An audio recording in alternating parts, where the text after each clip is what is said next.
هامش الاحتفالات المخلدة للذكرى 47 لإعلان الجمهورية الصحراوية، نظمت فعاليات الجالية الصحراوية وبراعم الثورة بالأرخبيل الكناري حفلا لتخليد الحدث بمجموعة من الأنشطة. بودا مصطفى. وحدتنا وحدة وحدتنا وحدة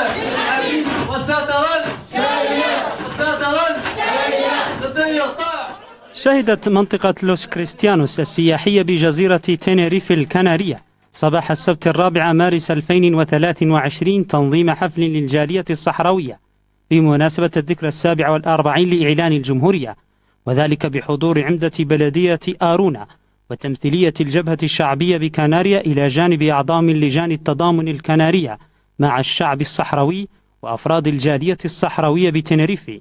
ميز هذا الحفل مشاركة براعم الجالية الصحراوية الذين سهروا على الترتيبات الأولية والإعداد لهذا النشاط الوطني، إيمان منهم أن القضية تتواصل وأنها قضية أجيال، وأنهم جاهزين لحمل المشعل أينما سمحت لهم الفرصة.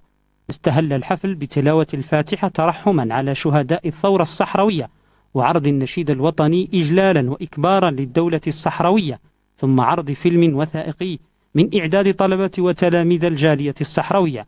رئيس جمعية الوفاق للمهاجرين الصحراويين بتنريف الأخ سالم المختار خلال كلمته الافتتاحية رحب بالحضور من الجالية الصحراوية وهنأ الجميع بمناسبة ذكرى إعلان الجمهورية، كما أكد على ضرورة التمسك بالوحدة الوطنية كونها صمام الأمان لتحقيق النصر والاستقلال.